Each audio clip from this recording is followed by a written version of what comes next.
Thank you all for being here. That song, Lindsay, is Chosen Family by Rina Sawayama. So definitely in the spirit of what we're about to be talking about. This is the session Standing in Solidarity with LGBTQ plus youth. Please note that closed captioning is available, can be enabled at the bottom of your Zoom screen. So please do that if you need.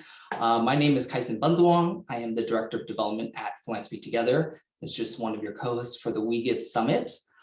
Today, we have such the honor and privilege to hear directly from LGBTQ plus youth activists who are organizing their communities to combat what is obviously a worsening situation for LGBTQ plus folks around the world. So really, really relevant. These people here represent our future. So I really hope you will take what they have to share home with you and into your own work. Throughout today's session, please do engage with them in the chat that is enabled, as well as the Q&A function.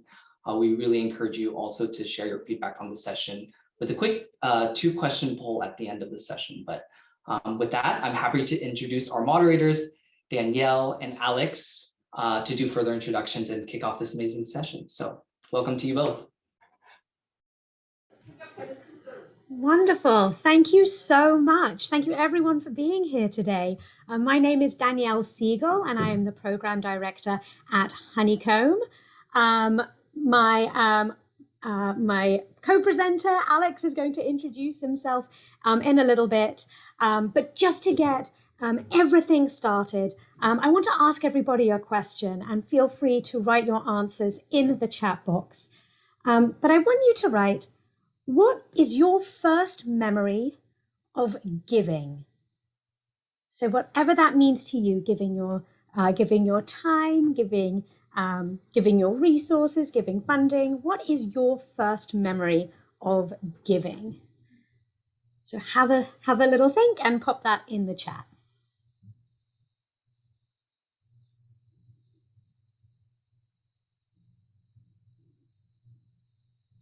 I see some answers coming through. People remember giving an offering at church. Someone remembers fundraising.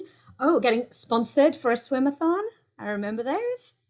Oh, UNICEF at Halloween. Interesting. Brownies. Yeah. Activities in a nursing home. Volunteering in a retirement home. This is wonderful. Oh, giving rides to seniors, handing out free lunches, sponsorship for a walkathon, delivering Christmas cookies. That's great. Fantastic. So as we can see in the chat, as it's getting populated, there are so many wonderful ways that we can give back. And that impetus to give can happen really early on. Because we asked what is your first memory of giving? And today we're really going to be looking at how young people are making change and really are being empowered to do that going forward. So thank you so much, everybody, for sharing your memories. And I'm going to hand over to Alex. Thanks so much, Danielle. Hi, everyone. Welcome to this session on Standing in Solidarity with LGBTQ youth.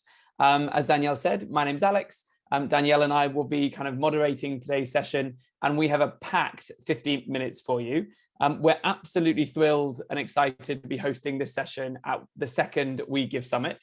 It's an incredible event. I'm based in the UK. I'm a co-founder of a giving circle supporting LGBTQ youth activists around the world. And we're going to hear from some of the activists who are involved in our giving circle and hear about some of the amazing stuff that Honeycomb, Danielle's organization, are doing as well. So just a couple of housekeeping things just before we get started. Smile. This session, like all the sessions at We Give Summit, is being recorded. And if you are watching back, you're probably seeing this on the Hoover app. So that's a great place about all of the slides and resources. And any questions that you ask us today that we don't get a chance to answer, we're going to answer all on the Hoover app over the next couple of days. Please do use the chat box as we've used already. Tell us your comments, your thoughts as we go through today's session. If you do have a question that you'd like to ask us though, do use the question and answer function. We know how the chat box can get a little bit overwhelming. We can miss questions there. If you use the Q&A function, it will come straight and direct to us. So do ask any questions there. Apart from that, sit back, get stuck in and listen to some amazing stories that we've got for you over the next time. Our session today is truly global. So we have speakers here from the UK, from Germany, from the Netherlands, from Honduras, from Kenya, and from the United States. We're not going to do full introductions at this time, but as each person takes over as part of this session, they're going to say a little bit about themselves, and everyone is going to be talking and sharing part of our story over this session. One technical thing, our giving circle, we often call it a funding circle rather than a giving circle. No difference at all, totally the same, just a different name. So of a British English and a US English difference, perhaps. And in this session, we've done the welcome and introductions. We're going to start by listening to Wevin and Jayar, who are going to tell us a little bit about the situation for LGBTQ plus rights around the world at the moment. And as Kaisen said, it's pretty tough and getting worse.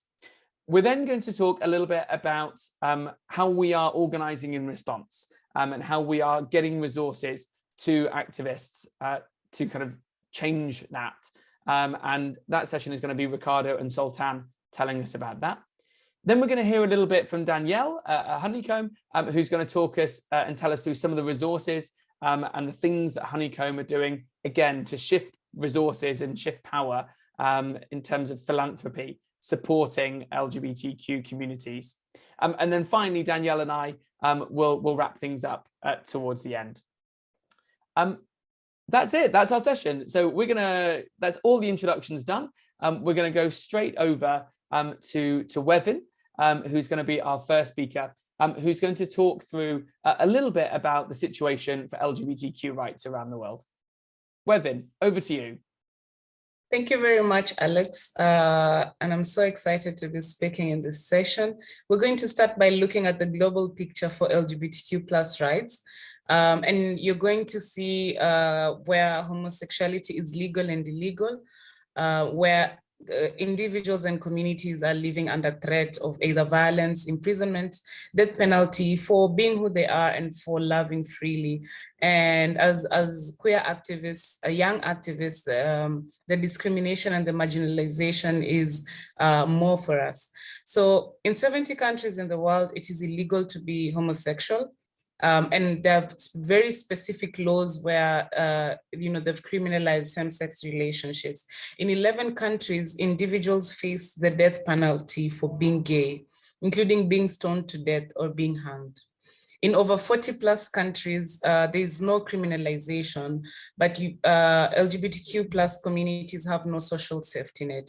So they can, there's no protection for them or any measures in place to ensure that they are not fired for being gay or that they can adopt children or that they can even stay with their partners in the hospital. The case of emergency.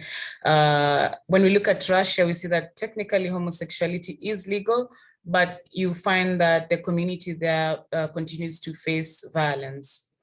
But it's not all bad news. As we continue to organize and continue to work towards changing this situation, there are some positive things.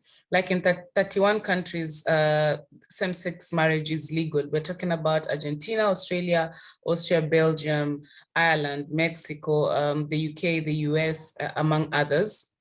And there are certain countries where the same-sex marriage is not legal, but they've decriminalized homosexuality, either through legislation or because of court cases. And this is the situation in Botswana, Trinidad and Tobago, and Angola.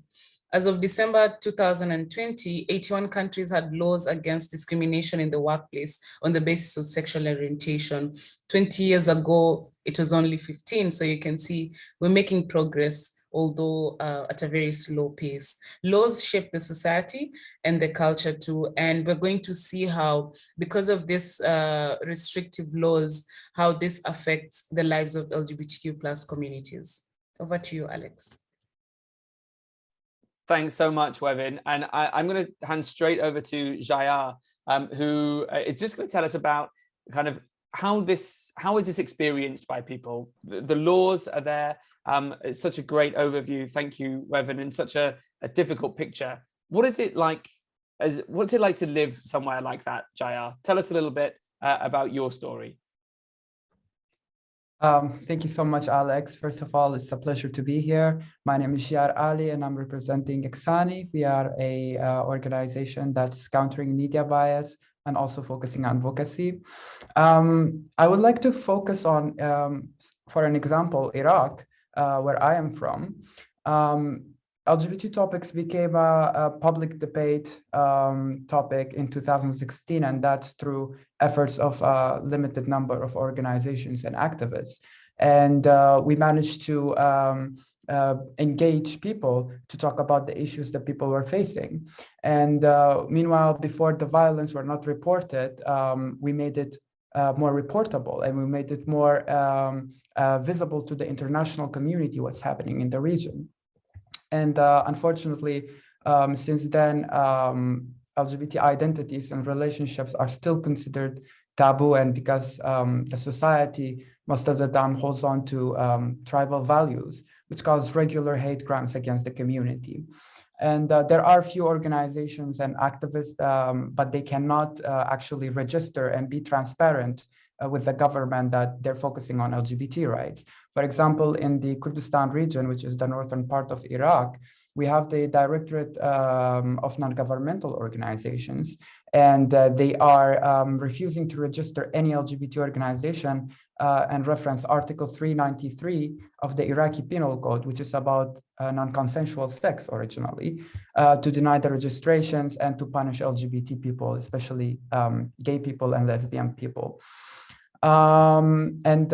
Besides that, this have opened doors to heavy social stigma and discrimination, which LGBT activists and individuals face in these countries. And on top of it, then we have the conservatives who highlight religious texts to lobby against the LGBT movement to sway public opinion. Unfortunately, in these regions, like in Iraq, in Iran, and many other parts of the Middle East, there are no LGBT anti-discriminatory laws in place, which has left LGBT people in a vulnerable position and easy targets of hate crime. And there's obviously discrimination when it comes to housing, as Wevin mentioned, or in work and in other basic aspects of life, which have not addressed, it's not addressed by our governments. And while civil society organizations have made efforts to assist LGBT people on an individual level, such as, for example, by providing psychosocial support or helping them get out of their countries in dire emergencies, the movement is still actually in the beginning, and it's really vulnerable. So we have all of these stakeholders who obviously oppose the movement, trying to push it back in this stage, unfortunately. And we have, what's important to note is that we have no legal representation. We don't have any politicians openly supporting the movement, which made things harder, but that's also understandable because openly advocating on these issues in Middle Eastern countries such as Iraq could be a death sentence. So the few people who are working on this issue are very brave activists who put a lot on the line to advocate for the community. I would like to reference on May 17, 2020, when some embassies raised the pride flag in Baghdad, which is Iraq's capital.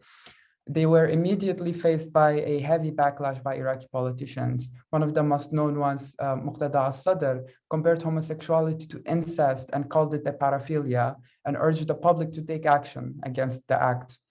And this angered the public, of course, and militia started targeting and harming LGBT individuals.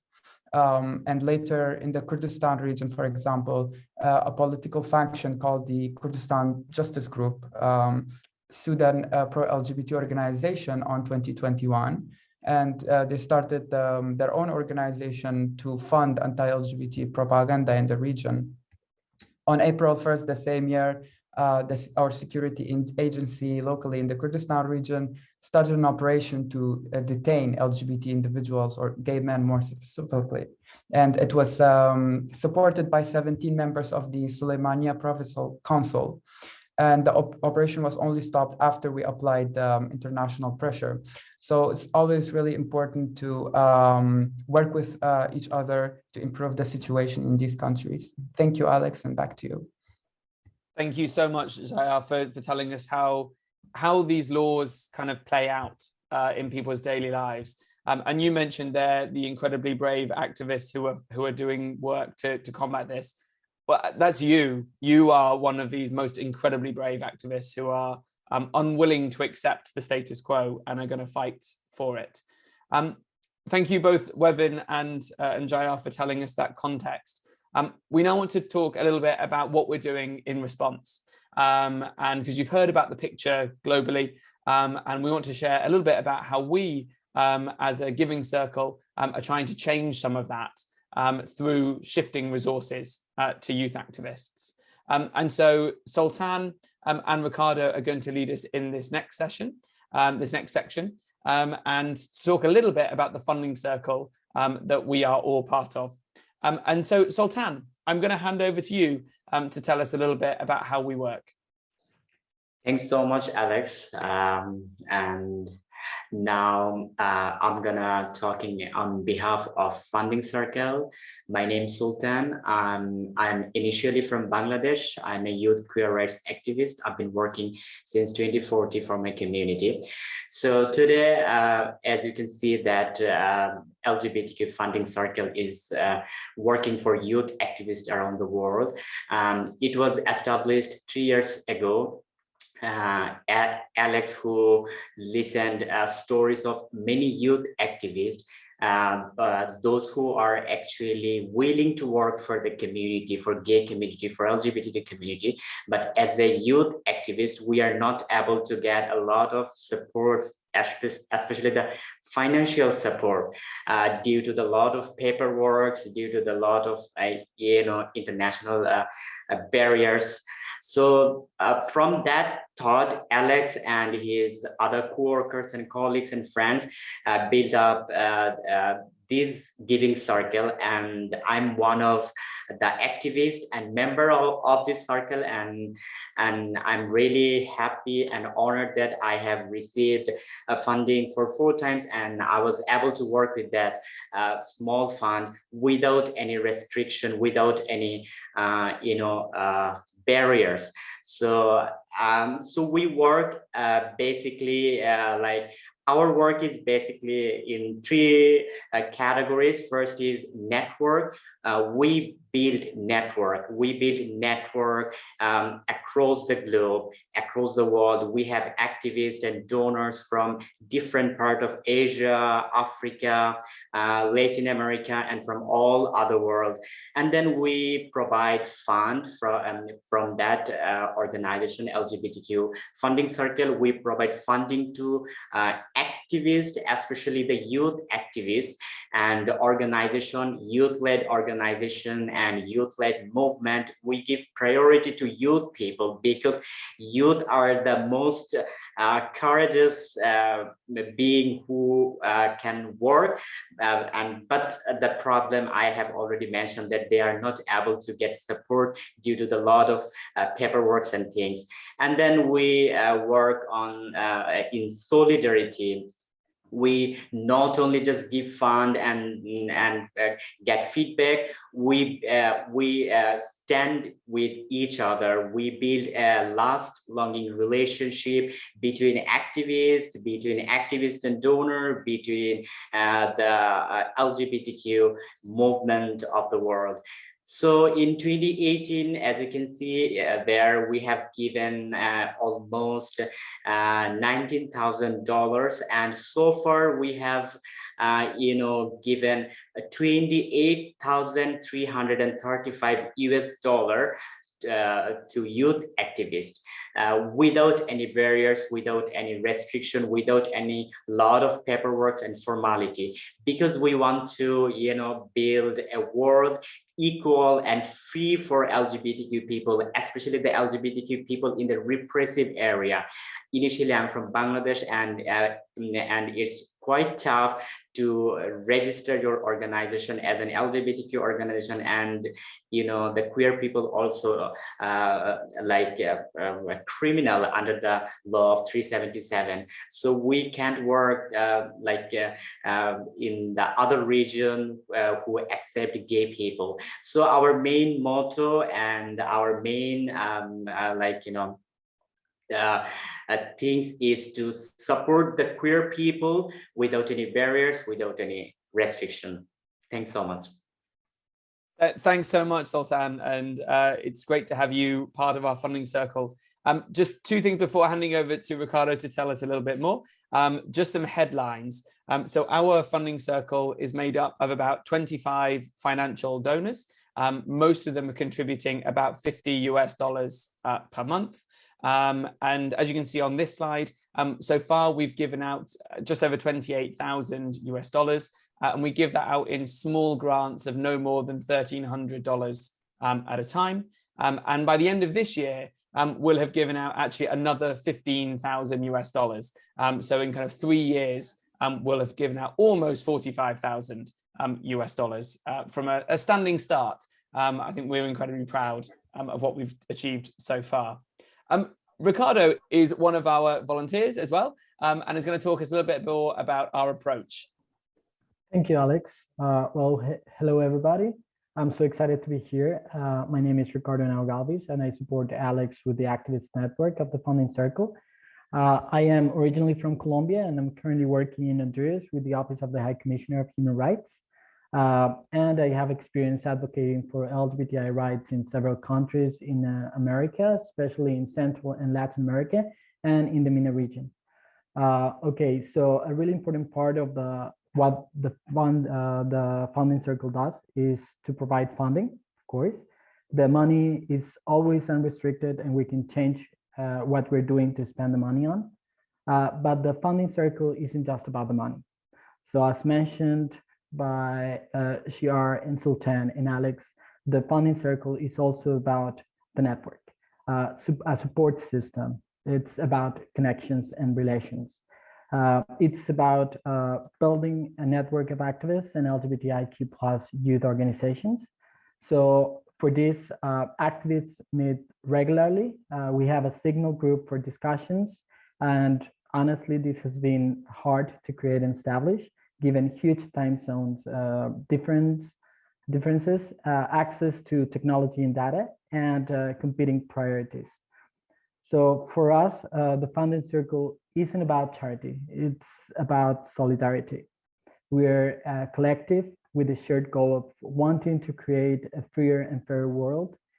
So the differences are then on what we give.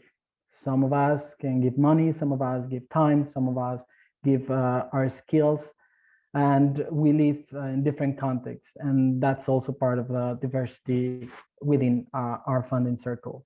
And as Maya Angelou said, no one of us can be free until everybody is free. So this is a founding principle that guides how we operate. Okay, our approach. So what's different about our approach? Firstly, we trust the people we fund. We believe that activists are the people who know best what is needed and what is most likely to work in their local communities. We don't need lots of forms to get the $1,300, nor pretend that receipts and big reports at the end of the projects provide useful accountability. We trust people to know how best to spend the money. We trust them to use the money on their activism, and we trust them to tell us a story of what happened. Because of this trust, we share power. The donors come together to make the final decision on funding. Activists get a vote to which inform the decisions. In the year ahead, we want to find more ways to share and distribute this power. So for donors, we also operate a pass the vote system, so that people who would bring needed experience to the funding circle can join, even if they cannot afford to contribute financially.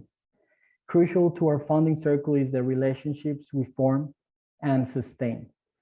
As mentioned before, we build relationships between activists, but activists and donors for that come together regularly, both during the funding application process and at 3 virtual meetings per year where we all attend together.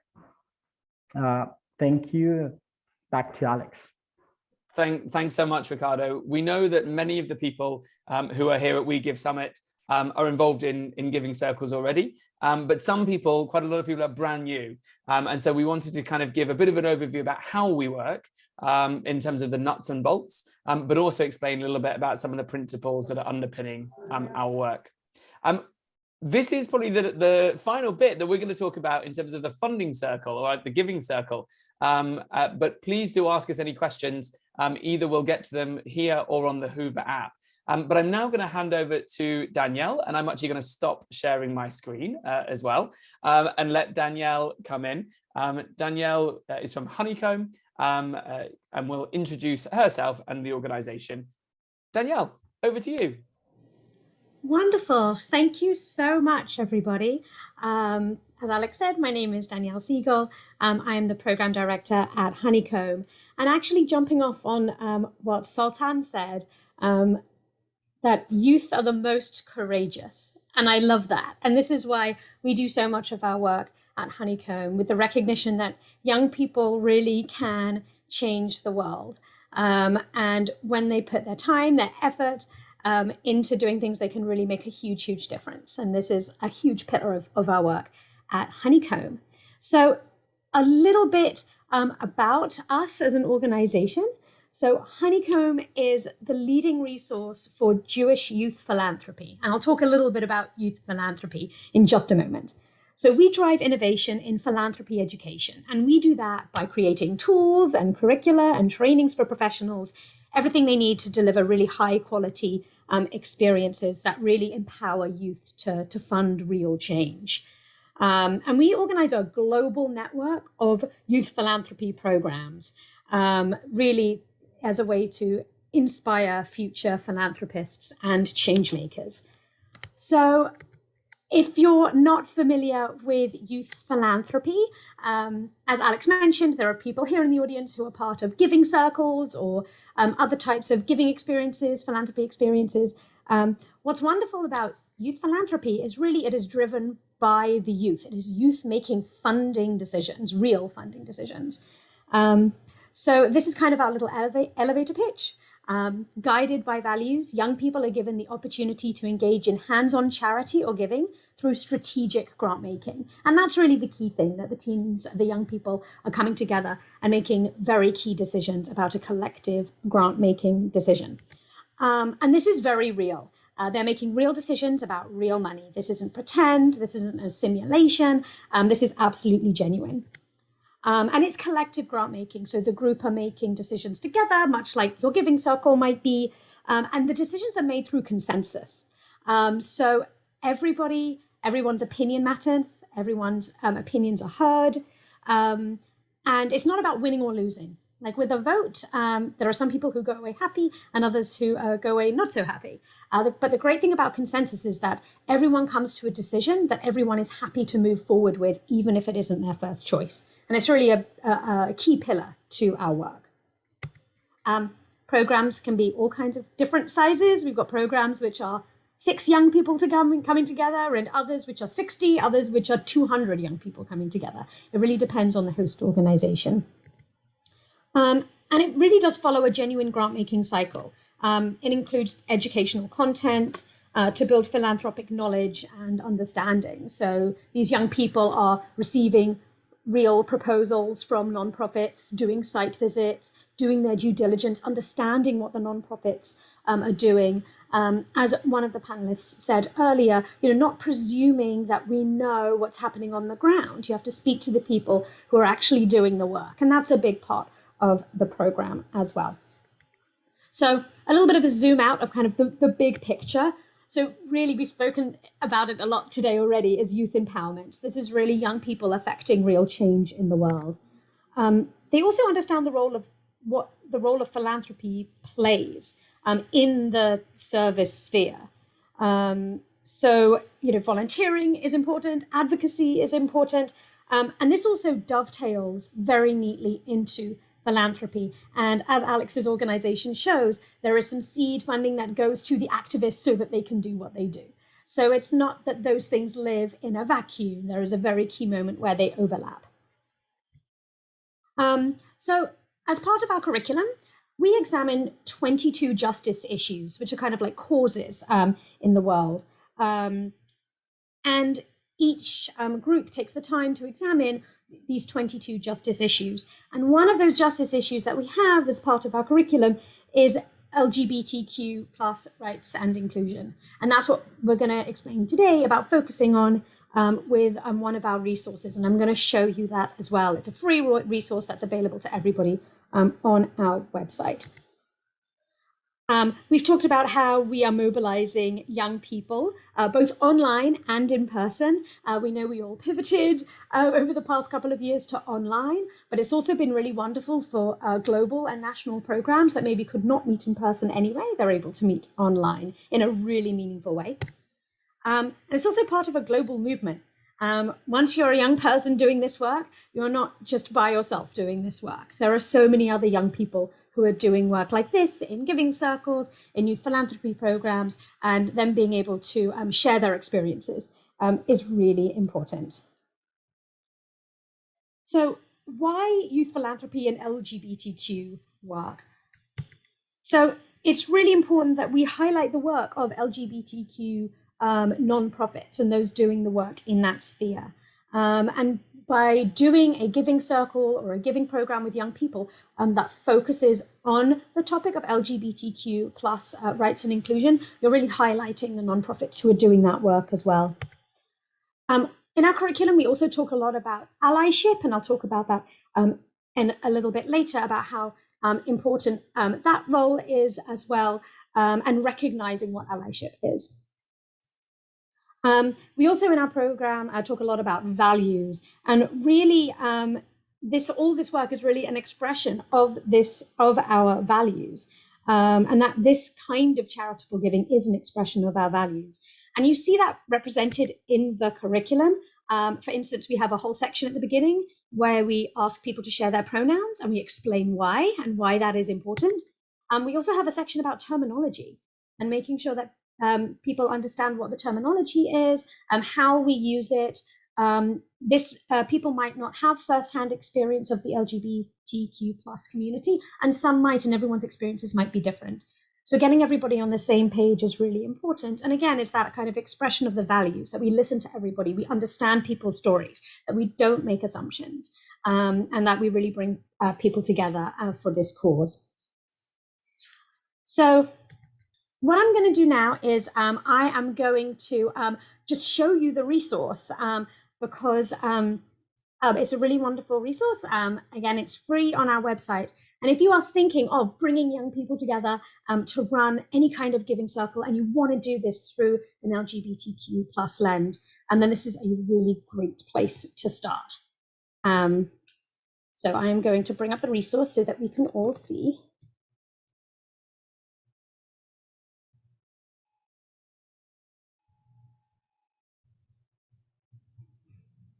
Can I get a thumbs up? Wonderful. Thank you, Alex. So this is our Justice Issue Enhancement Guide for LGBTQ rights and equality.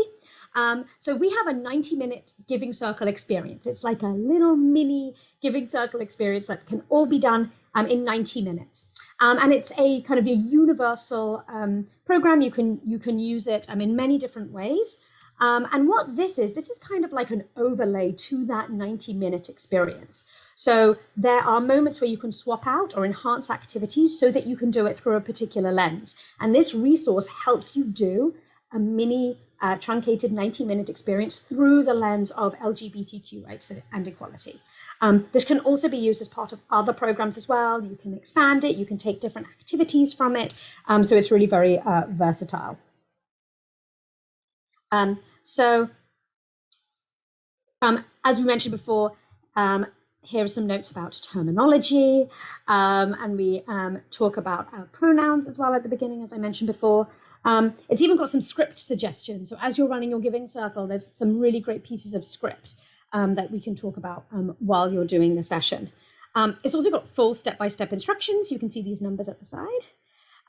So it is really, straightforward to run. There are also ready-made templates. If you're sending out RFPs, if you're getting proposals in, if you want a quick way of examining proposals as you get them, there's a really great kind of matrix grid to go through that to help with your discussion. There's a slide deck as well, in case you're presenting. There are some checklists as well, which really help with as you're setting up your program, because as I'm sure some of you know, it's not just when you meet. If you're running a giving experience, there's some pre-work as well. You might have to be sending out requests for proposals. You might have to do some due diligence on the side. So that's all included in here as well. We also have a frequently asked questions section, which is also very useful. And then just to go back to the beginning, you can see here that there's this little treasure chest. And if you look at the 90-minute giving experience, there are these little treasure chest icons, and that represents where you can switch out an activity from this guide. So if you want to switch out so it is through the lens of LGBTQ inclusion, or you want to enhance one of the other activities, you do that when you see the little treasure chest.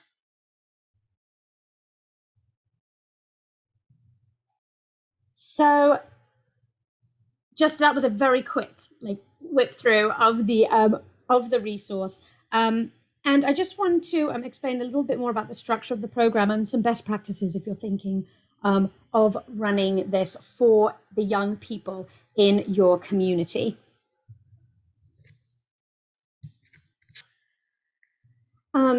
So we worked with an LGBTQ organization in order to make the resources for this curriculum.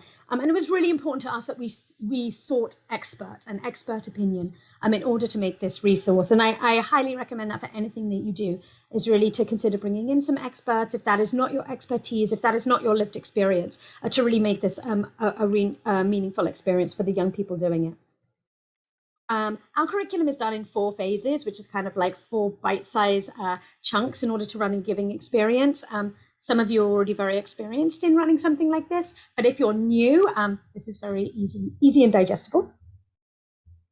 I mentioned that frequently asked questions page as well. We don't like to assume that everyone knows things, and we want to make everything really, really clear, and it's a really good check for us as well. We add intro activities because it's really important to get to know the people in the group.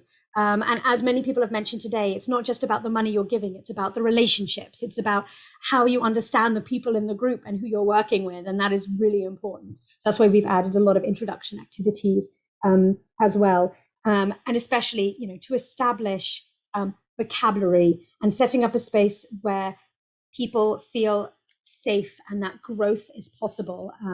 Because we know that a lot of people use this resource not only to give outwardly to the LGBTQ plus community, but actually the giving circle of young people, they themselves are identify as LGBTQ plus.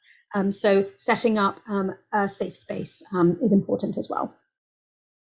We tap into really universal frameworks in order to make the decisions, mainly about values. It levels the playing field. It requires no prior knowledge. There's no right or wrong, and it's really establishing what values are important to the group. And I mentioned consensus before, that every opinion is heard and every opinion matters. So I'm going to whip through these very, very quickly. Just a little things about facilitation styles. I mentioned due diligence earlier, but really asking questions and finding out what these nonprofits are doing, what people on the ground actually need, and asking the right questions before funding happens. You want to think about your group size as well. When you're working with young people, you want them to build up a relationship with each other. So a really, really big group might be hard to do that. We vary methodologies often with young people. It's not just a facilitator talking at someone. Lots of different wonderful ways that we can engage with our people.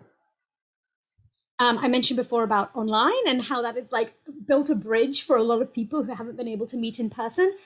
So our resource is written specifically for online, but it's very easy to switch it to in person. There are also moments for further conversations in the curriculum, and we've added extra resources and extra links as well to learn more. So as a facilitator, a couple of things to note, which is that there are people who are experts in this work, and people have different sets of knowledge that may or may not come out. And really leaving the space for people to share their stories and to be experts and not make assumptions is really, really important. Another really important question is who is in the room? If you're a facilitator and you're leading this and you don't consider yourself part of the LGBTQ+ community, maybe consider bringing in an outside facilitator to come join you, to come be a partner in this work. And there might be other people at your organization who are part of the community, and that could be a moment where you can highlight them and their stories and bring them in to the discussion. We want to be aware of allyship and sensitive topics and be really thoughtful and meaningful about the allyship. We mentioned this in the curriculum, and it's referenced in the curriculum kind of as a backbone. And we know that conversations can sometimes be uncomfortable, but we can reference that in the space and you can name it. And if you don't know things, you can say that to the group as well. And if you know people, you know experts who you can bring into the space, that is a moment to do that too. And there are so many teachable moments, especially for you as a facilitator. If this is not your community, there are so many different lived experiences. And listening to everybody in the group is really vital. And this is a great opportunity for you to even learn from the young people who are going through this. And hearing the young people today, certainly, hearing people's stories is so important. And really coming to the whole process with openness and readiness to do this work and to fund real change. And as I said, sometimes it is funding LGBTQ organizations, but sometimes also the young people coming together identify as part of that community as well. So it is this really great kind of cyclical moment of giving back. So I'm going to pop into the chat the link to that resource so that people can look at it as well. And if anyone has any questions about youth philanthropy and the work that we're doing with the LGBTQ+ community, you can always drop me a question on the Hoover app. And I'm going to hand back over to Alex for our next small section. Great, thanks so much, Danielle, and just a really great summary of Honeycomb, but also the resources you've got available. Loads of links in the chat box to all of the resources that Danielle has just talked about. So please do check them out. We'll also make sure, as I said, that they're all on the app as well. We've got just a few minutes before our session will finish, and we've got a couple of questions in the Q&A. If you have any more questions, please put them in the chat box or do kind of put them in the Q&A function as well. We're going to take Rebecca's question first. Rebecca asks, what are the tools and platforms you use for distributing funds? And are there any extra safety precautions needed to protect the recipients? And this is a great question, and one that we have grappled with a lot over the last kind of couple of years. So you'll see just from the range of countries that we've talked about, some of the people that we are funding are all based all across the world in a range of different kind of contexts. And so the safety of the activists was almost the single most important thing that we had to consider as part of this. And one of the things, so legally speaking, our funding circle is not a legal entity. So we are a collection of individuals coming together to kind of pool money. We don't have a kind of charitable status or legal entity. And we transfer money directly to activists as individuals. And officially, we do that as kind of friends and family. And so that's how we distribute money. In the UK, we pool it into a bank account, and we use a variety of tools. Sometimes that's kind of bank-to-bank transfer where it's safe to do so. Sometimes we use things like Western Union for kind of cash pickup. The reason also that we capped the amount to kind of $1,300 was because when we were doing some user research as we were kind of starting the funding circle, we heard from activists that that was a relatively safe amount of money. So activists sometimes do have to go to their bank and kind of justify or explain, why have you received this foreign transaction? Like, where has this come from? Why are you receiving this money? And about $1,300 was a usefully justifiable amount. Could kind of say it's a consultancy, or it genuinely is a kind of remittance or from friends and family. And so that was a real difference compared to how more traditional funders might do this. It might require a legal entity to transfer money to, or it might just be much higher amounts of money than we're doing. Danielle, I don't know if the same question applies to you at Honeycomb. Just wanted to come to you just in case you had something there as well. So our programs really operate in their own individual way, because some of our programs are based in schools, some of them are based in youth movements, at foundations. So it's really whatever procedure is kind of present within those organizations. They're normally giving to official 501c3s or equivalent in order to distribute those funds. But every organization is going to run it kind of individually on their level. Some organizations give only in America, and others give internationally, and they'll have some systems in place so that they can donate internationally as well. Thanks, Danielle. We've only got kind of 2 minutes before we wrap up, so I'm just going to say a few closing thoughts and then just pass over to Danielle as well. In this short time, hopefully you've heard some really inspiring stories and a little bit about how we're trying to stand in solidarity with youth activists around the world, not as an act of charity, but many of us who are from the LGBTQ plus community wanting to give differently, depending on how our contexts allow. Sarah said yesterday from Philanthropy together in the launch, in the opening of We Give Summit, that most giving circles got started because people got tired of traditional funding in philanthropy and kind of decided to do something about it. Actually, for us, there was no choice.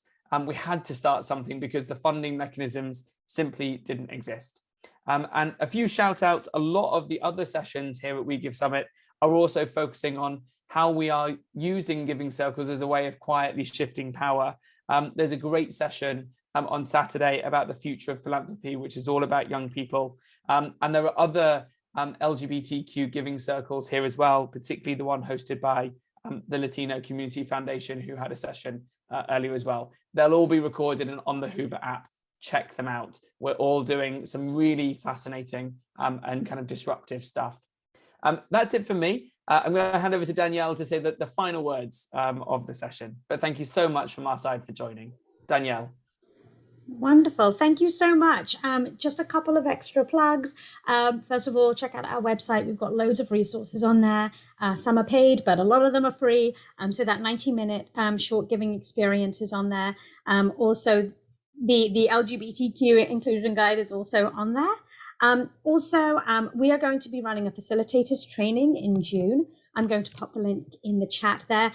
It is a hybrid training, so you can come either online or in person in New York. And it's really a wonderful moment to skill up your facilitation skills for running youth philanthropy programs. And there's lots of great new tools and resources. And it's cohort learning, so we also learn best practices from each other. So I just wanted to do a shout out for that.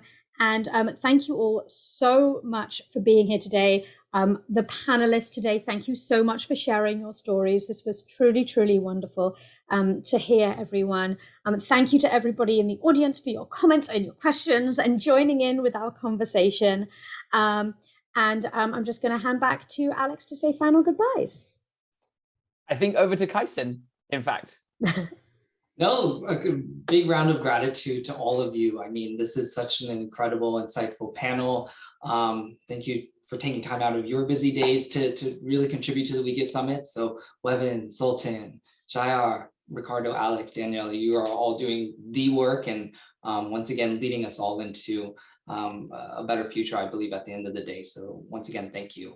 But before we wrap up, we do want you all to answer a quick 2-question poll before exiting this meeting. It just should have launched. We would love your feedback and really contributes to bettering this We Give Summit in the future. So answer those 2 questions. And also in the next 48 hours, this session is also going to be a recording. So please pass this on to others you think should be listening to this talk as well. So we appreciate you joining us, and I hope you will join the next thing, which is at the top of the hour. It is an activity, actually. It's a live cooking demonstration by Adobo Fish Sauce. I love the name. So that starts in about 10 minutes, right at 2 p.m. Eastern, and we hope to see you there to get some cooking on. So if you're hungry for more, join us. Thank you again.